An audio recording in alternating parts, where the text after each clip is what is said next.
Ya, 101,8 Smart FM Palembang, Business and Inspiration. Smart Listener, terima kasih Anda masih bersama kami dalam Smart Spirit edisi hari ini, Selasa 18 Agustus 2020. Dan masih bersama Coach Ferdi Kawi. Dan Coach, kita sudah berada di segmen ketiga pembahasan pada sore hari ini. Menarik sekali tadi Coach Ferdi di segmen sebelumnya sudah menjelaskan. Ini ada 7 kebiasaan efektif yang bisa membentuk jiwa kepemimpinan itu menjadi sukses dan juga hebat ya. Betul. Nah tadi baru 3 Coach dijelaskan di segmen kedua. Mungkin Smart Listener masih penasaran 4 lagi nih. Masih ada 4, masih banyak tentunya ya. Tadi yang ketiga tadi mungkin saya refresh ulang. Tadi ada proaktif, menetapkan tujuan akhir dan juga skala prioritas. Nah ini untuk kebiasaan yang keempat Coach. Silakan. Baik. Selanjutnya adalah kebiasaan keempat sampai keenam itu berhubungan antara kita dengan orang lain. Kalau tadi 3 kebiasaan pertama itu berhubungan dengan diri sendiri, kalau 4 sampai ke 6 itu berhubungan dengan orang lain. Kita mulai dari kebiasaan keempat, di mana kebiasaan keempat ini adalah win-win solution ya. Jadi bagaimana seringkali di dalam kehidupan, baik kita melakukan negosiasi, transaksi kepada orang lain, seringkali ada namanya win loss win. Nah, tentu bagaimana penting sekali kita mampu menciptakan yang namanya win-win solution. Ya. Misal win-win solution itu seperti apa ya? Misal saya punya sebuah cerita ya. Coba Smart Listener pikirkan dan coba jawab ya. Suatu ketika dikisahkan ada seorang ibu yang mempunyai 3 orang anak wanita ya.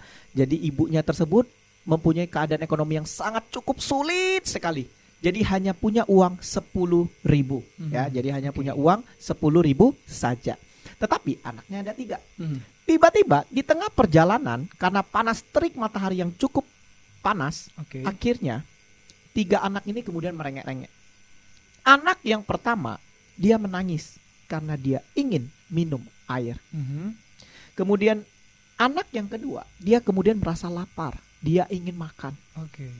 Kemudian anak yang ketiga ya, yang wanita ini, nah ini unik. Kenapa tuh? Dia mau membeli pakaian dalam. Di saat orang kelaparan sama kehausan dia mau beli pakaian dalam ya. Nah dia mau membeli pakaian dalam ya. Nah di mana anaknya ini wanita. Nah ini menarik. Nah Anda bayangin bagaimana seorang ibu hanya dengan uang 10.000 dia belikan sesuatu. Tapi itu bisa win-win solution untuk ketiga anaknya tersebut. Di mana anak pertama bisa minum, anak kedua bisa makan, dan anak ketiga bisa memakai pakaian dalam. Nah, itu dia. Menarik sekali. Ini menarik ya.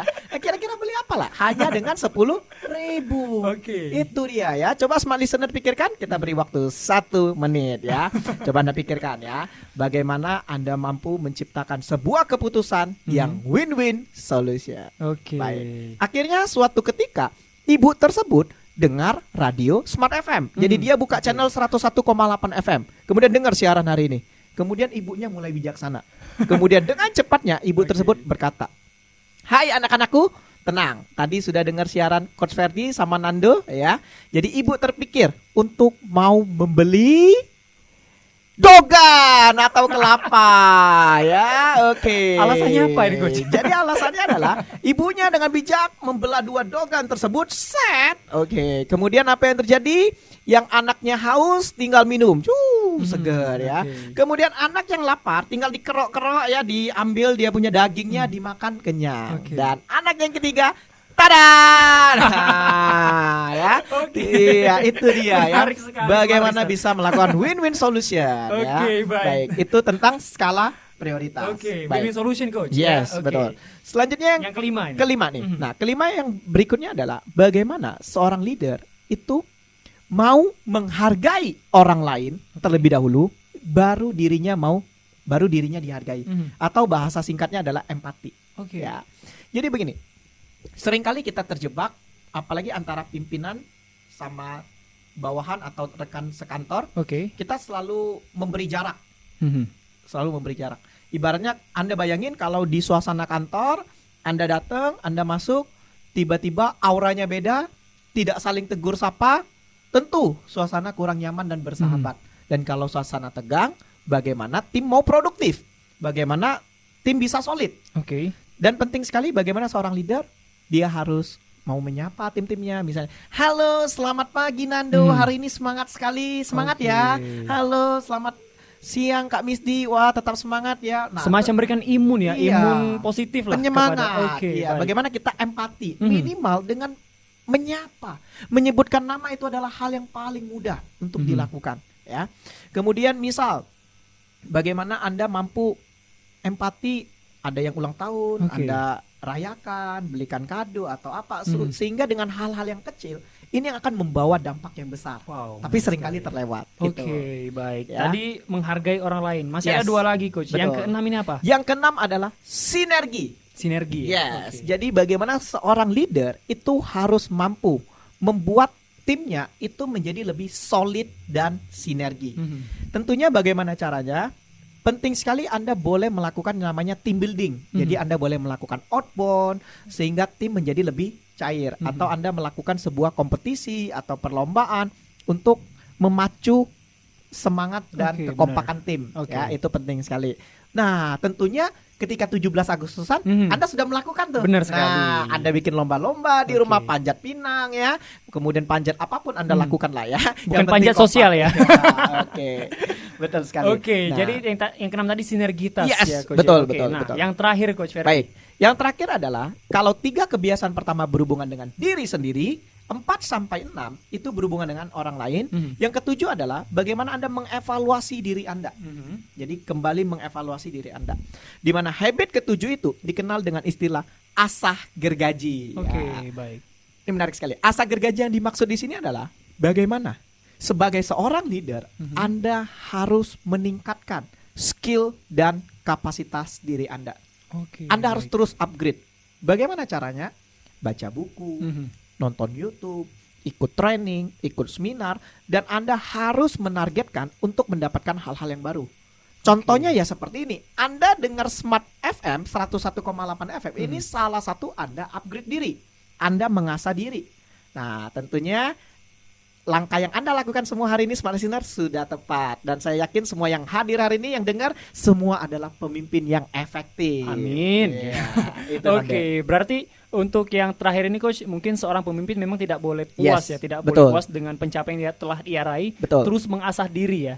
Oke, baik. Nah, Coach Ferdi, mungkin kita masih punya 3 menit lagi waktu sebelum jeda. Tadi faktor kesuksesan sudah Coach Ferdi bahas dari 7 kebiasaan efektif tadi. Nah, mungkin ada nggak sih faktor kegagalan pemimpin itu dapat dikatakan gagal? Mungkin sedikit saja nih, Coach, gambarannya aja nih. Apa sih faktor kegagalan yang membuat pemimpin itu tidak sukses dalam memimpin timnya maupun diri sendiri, Coach? Silakan. Baik.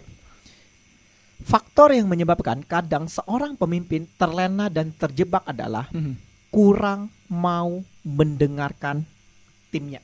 Jadi seringkali terlalu fokus dengan pendapat dirinya, merasa dirinya yang paling benar, sehingga setiap keputusan yang dijalankan membuat timnya kurang nyaman, berontak, dan dalam tanda kutip bisa mengakibatkan turnover yang tinggi. Nah, biasanya itu sering terjadi nih, ya.